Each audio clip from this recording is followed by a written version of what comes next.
when you don't speak up or set boundaries, you're not only a victim of the person hurting you, but you also start to betray yourself. You become a victim of yourself. Hello, beautiful muses, and welcome back to this week's episode. If you're new here, welcome. I am Maria Fuentes, and I'm a women's mentor that helps you really just become a master at your emotions, a master at your healthy relationships, and a master of you. You really start to unravel the muse within, because she's always been there. She's just kind of shunned. She's kind of hidden. She's kind of just had all these layers that weren't meant to be there, and we're unraveling you on this channel. So thank you for being on here. If you're listening to me on podcast, thank you so much. I appreciate every single view and every single listen in. On this week's episode, we are going to dive right into how to set boundaries and how to be confrontational in a good way, in a healthy way, in a way that makes you still feel like you're in your power and you're not letting yourself go and you're not betraying yourself and you're not losing your cool, right? When people upset us, we lose our cool often. Well, at least I do, right? I'm Latina. I'm like always losing my cool, or I was always losing my cool in the past. Now it's really hard to take me off my center, but I will say this before we even start the episode, just because you're in your healing journey, just because you're in your personal development journey, just because you know better, just because all these things, just because you meditate, whatever it is, does not mean that people get to walk all over you. It does not mean you don't get to defend yourself. It does not mean that you don't get to stand your ground. And it does not mean that you let people walk all over you and do whatever they want in your life. That is not what we're doing. So I'm going to give you the most simple formula I have into how to communicate your boundaries. But first, I want us to take a step back into like what confrontation really means, because I think it has a bad connotation. Like we think like confrontation means fighting and arguing, and sometimes it does. It did back in the day for me because I loved confrontation. Not always, like not when I was a little girl. I was always just like tiptoeing around my mother. So I never really found my voice. I never really found how to speak up for myself. It wasn't until high school and early 20s where I really started to just find my voice and speak up for myself. But then I became mean. I was just mean. And I've always been great at psychology. I'm a psych major. I worked with a psychiatrist at age 18 in clinical trials.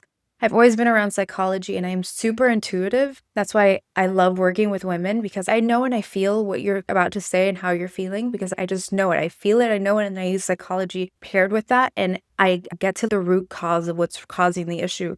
But before, I used to use my superpowers for evil. Okay. I used to get into people's like minds and know exactly where their triggers, their hurt, their pain was. And I would use it against them. In my marriage, my past marriage, not now. I'm not married yet again, but I'm excited to be in a healthy relationship and a healthy marriage this time. I did it in my past marriage. I did it with friends. I did it with just people that would piss me off. It wouldn't take a lot to piss me off.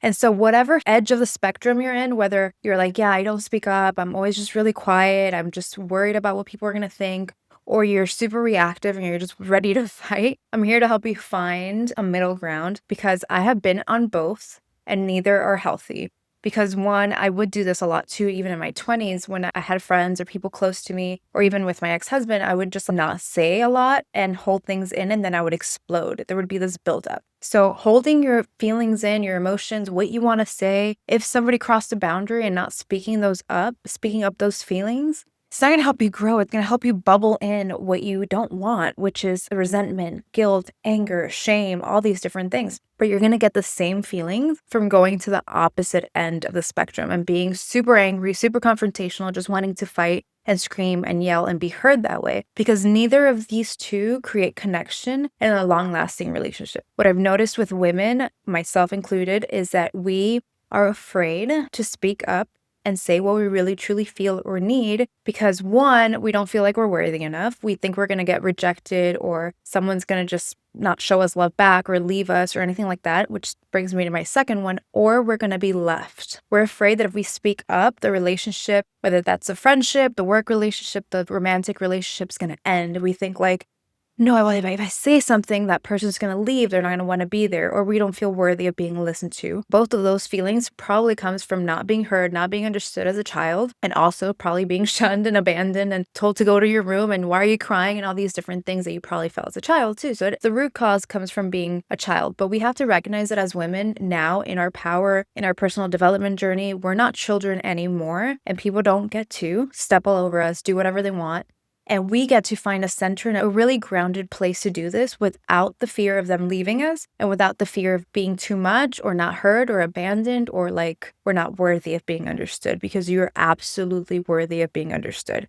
And also, I'm going to add more. And this is going to be like, I hope this lands for you, because here's the truth. If someone gets offended, mad, angry, or has any negative emotion on a boundary that you set to protect yourself, as long as you're doing it in a non-attacking, grounded place, if they have a problem with that, 100% of the time, I'm going to say it again, 100% of the time, they have lack of boundaries in their life. They have frustrations in their life. They are not grounded people. So if you bring something to someone that they lack, they're going to get angry. They're going to get triggered. They're going to get mad. Do you really want this type of person in your life? This is where we don't really get like good with discerning who should be in our lives and who should not be in our lives. The truth is that if you set a boundary, you set a standard, you let somebody know that the action that they took hurt you or anything like that, if they choose to get mad at you, angry, twist it, turn it on you, or whatever it is, they have zero emotional intelligence. They're not grounded people and they lack boundaries in their own life. Do you want that person that I just described in your life? So when we start seeing it in that way, we're like, wait a minute, maybe a past version of me was okay with having a person like that in my life, but I don't want that any longer. And so instead of being afraid of speaking your feelings and being afraid that someone's going to leave, know that the person and the people that are meant to be in your life long term, in the long haul, are going to be great friends, are going to be great partner, romantic partner, is going to be your future husband, any of those things, they're not going to be ran off by you stating what you need, as long as you do it and say it in a grounded place. And that's where you start building actually like great relationships. That's when you start actually knowing, okay, that person, I can't believe I hurt their feelings. I'm glad she told me. And now I know that this is a boundary for him. I'm not going to cross that anymore. And vice versa. And that's how you start building healthy relationships. A lot of us want to bypass that and we want to just have the relationship, hold on to it tight. And I get it. I used to do that for a very long time because I was afraid, because I'm not close to my family. I don't speak to my mother. My dad passed away. My sisters and I are like 13, 15 years apart in age, so we're not close. A lot of dramas happened there, that when I had friends, I would try to hold on to them so tight, even if they were not good friends to me, even if they weren't giving me the things that I needed, or if I brought up something they didn't care, or they just kept acting and behaving in the same ways. I was just holding on to them so tight, like I had the biggest grasp on them. But I realized that none of those people that I was grasping onto so hard were actually good in my life. And so that's where the art of detachment comes from, right? When I bring up a boundary to TJ, my fiance, this is a close one, right? Because this is somebody I'm getting ready to get married to. This isn't easy to have detachment here when I'm like vomiting my soul and letting him know something he did hurt me, or I have a boundary now, right? That's a harder thing for me to do, because I'm not like, oh, I just don't care where you go or what happens. Like, of course I care. And detachment doesn't mean that you don't care. It just means that I prioritize my self-worth, my love for myself more than I do not speaking up, because I'm not going to be afraid of your reaction or what's going to happen, or if you're not going to understand. I respect myself more than being uncomfortable. And so when I bring up something to him, I know that if he can't handle what I'm going to say, then this is not going to be the relationship for me long term. And I always go into it with that mindset, is if a feeling that I have, an emotion, something he did that bothered me, if one thing I'm saying is too much for him, I always think like, I have an array of emotions and I'm a super emotional person. So I'm going to bring to him a shit ton more emotions for the next 50 years or however long we live. That's not going to be the man for me. And I'm not saying he's going to do it perfectly every time. Doesn't mean I'm going to catch him in the right energy, in the right whatever, but he's not going to abandon me. He's not going to shun me. He's not going to make me feel like I'm too much, even if he has a hard time understanding it. And so I also want to touch back on the part where I said, like, healing and being in personal development doesn't mean that people get to walk all over you. When somebody steps over a boundary, when somebody does something that hurts us, makes us angry, it makes us feel frustrated, that rush of emotions and that feeling, that fire, that volcano that starts to like build up within you is beautiful. We don't like that feeling, but it's beautiful. And it's the resistance to that feeling that doesn't allow us to grow and keeps us stuck with negative people around us, toxic people around us. because we are almost hiding a big part of ourselves, right? We're hiding this like this emotion, this like rage that we have. We all have it. I was an easy trigger before. Like anyone would piss me off. Anyone would trigger me. Not only like in relationships, like with people, like just out in the world. Like I have such a slick, witty mouth too. My mouth has gotten me into a lot of trouble. A lot of trouble. One time I was with my nieces and like I said something slick back to this crazy ass lady. She followed us everywhere. I got in her face. I've never been in a physical fight or anything like that, but this is before I even started my healing journey. I just remember always being such a slick mouth, and I still have it now.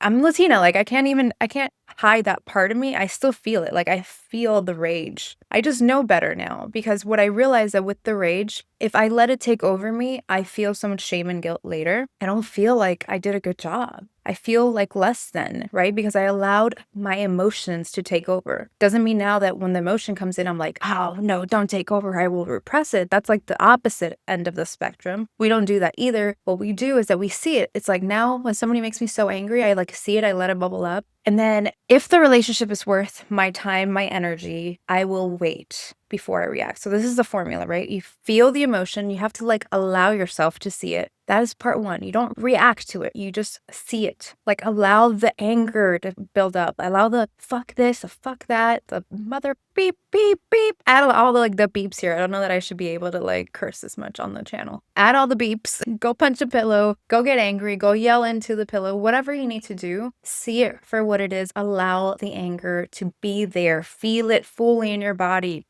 Release it, let it go as much as you can. And then when you're more grounded, when you find your center, and when I say find your center, I mean, what makes you feel good? I can only speak for myself, right? What makes me feel good is really just going back to my nervous system is calm. I'm not like on this like tense, like I need something to happen. I'm so anxious. Like I have to calm my nervous system down. And that doesn't take 5 minutes for me. Again, I am a spicy woman. Ask TJ. It takes me a second to come back from the spice, and it might take me a day or two. So if the relationship is worth it, ask yourself this. So see it, see the storm that's brewing, see the emotion that's coming up. Don't react to it. Refine your center however long that takes, whether it's a week, 2 weeks. I think the gap for me has become shorter the more I practice this. I'll be honest. I think I would let things linger a lot longer before. I would let people like live rent free in my mind and not allow myself to like let go of things. Now I don't do that as much. And so like the gap is shorter. So if the relationship is worth me talking, like clearing this up or whatever, I wait for me to find my center, be relaxed, find your center, be relaxed, be back into like equilibrium. English is also not my first language, so I don't think I've said that before, actually. My mom made me learn Spanish first before I ever learned English. So I was like 5 years old when I started learning English. And obviously, I'm from America, so I should know English well, but sometimes the words get crisscrossed in my brain, and Spanglish is like a thing, okay? I grew up in Miami. Spanglish is a thing. Anyways, go back to your center, find your center, and then you respond from a place of not attacking. You could state how you feel, use I statements, and let the person that did something to you, that made you angry, that made you pissed off, that triggered you, that crossed a boundary, whatever they did, let them know how they made you feel. Put the ball back on their court. That is the formula. See the storm brewing, the tornado, the volcano, whatever you want to call it. Sometimes for me, depending on how moody I am, sometimes it's a big, massive storm and it's cloudy and it's thundery, and sometimes it's a big volcano. And so I just watch it happening and I just allow it to be. I don't react from that space. I process it, I journal, I go on a walk. Those are tangible things that you could do to like get back to equilibrium, do some breath work, tell a friend, message somebody. Like sometimes voicing it out just helps, but do it with somebody that's not gonna like fuel your fire more. Don't tell the friend that's gonna be like, yeah, fuck that person, go tell them off or whatever. Don't do that. Find the person that's gonna help you get back to equilibrium. Like discernment. You have to know who to go for what, right? You don't do it with, don't call your other fiery friend, your other Latina friend. Don't call me sometimes, because if I'm fiery, actually, I'm filming this and I'm about to get my period, so I'm already feeling spicy, and this is where I was like, this needs to be talked about. So yeah, don't call your spicy friend if you're trying to find your equilibrium. Find your equilibrium, and then in a grounded place, you message them, you call them, you let that person know. Their response to how you set your boundary will tell you where and how and if they fit in your life, if they're supposed to be in your life. If they respond with a tactful projection, telling that you're responsible for it, or any of those things that's not taking responsibility for hurting you or just even understanding where you're coming from, that person's not meant to be in your life. And this is where we get a little worried and scared too, is like we set the boundary. We're like, a boundary, oh my God, that sounds so rough. Like, I can't believe I'm gonna set a boundary. Like, I need to be angry when I set it because then I can feel that fire and I need that fuel to like help me set the boundary. And it's like, no, that fire doesn't let you see things clearly. You won't set a boundary. You won't even know what the boundary is. If you don't have clarity on your boundary, they won't know what your boundary is either. If you're firing off messages when you're mad, you're not gonna make any sense to yourself or to them. And so we're like, oh, okay, I need to be angry to send it, or well, how are they react? Whatever. The truth is, if somebody needs to hear your boundary, that means they've already crossed it. So their response to it, their feelings on your boundary do not matter to you at that point. Okay. It's all about you at that point. It's about how you can ground yourself, how you can send a good message, how you can call them and be articulate and grounded and soft spoken in a powerful way. That is true power. Because then guess what? You don't feel the shame, you don't feel the guilt, you don't feel the spiral. And 9 out of 10 times, I would say, when I've tried this, the person always responds well to it because people respect boundaries when they have boundaries within themselves. The women and the people and the man that I'm with and all the people that I want around me have to have that standard for themselves too, because I don't want somebody that can be walked all over, because that's not on my same energetic. That would be a misalignment in my life. And so when things like this happen, see it as like a growth opportunity and also like a cleanup, like spring cleaning for the people in your life. Are they worthy to be in your life or not? How will they react to your boundary? That will be the test to your relationship, and a test if they should be in your life.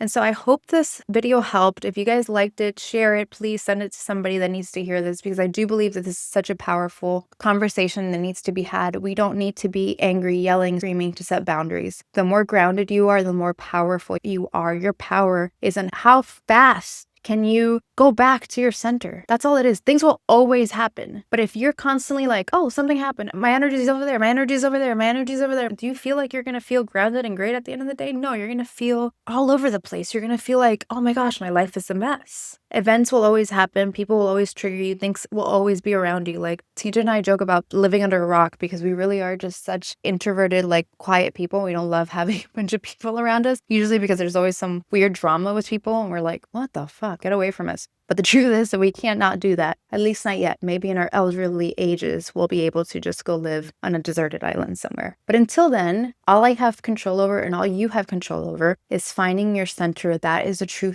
true power, and being able to honor your feelings. Do not betray yourself for somebody else. If they've crossed a boundary, your job is to let them know that they did that for you. You need to take care of you. This is one of the ways that you take care of you. So thank you so much, Muses, for being on here. Again, if you like this, please share it, please comment. Let me know what you think of this video. Let me know if you like videos like this. Just thank you so much for being here. I love creating content for you guys. And you guys are going to see a big up level on my YouTube channel here. So if you're on my podcast listening to this, come watch on YouTube, because there's going to be a big up level here coming up. Some new equipment, and just we're going to switch it up a little bit. So thank you, ladies. Thank you, Muses. And I will talk to you soon.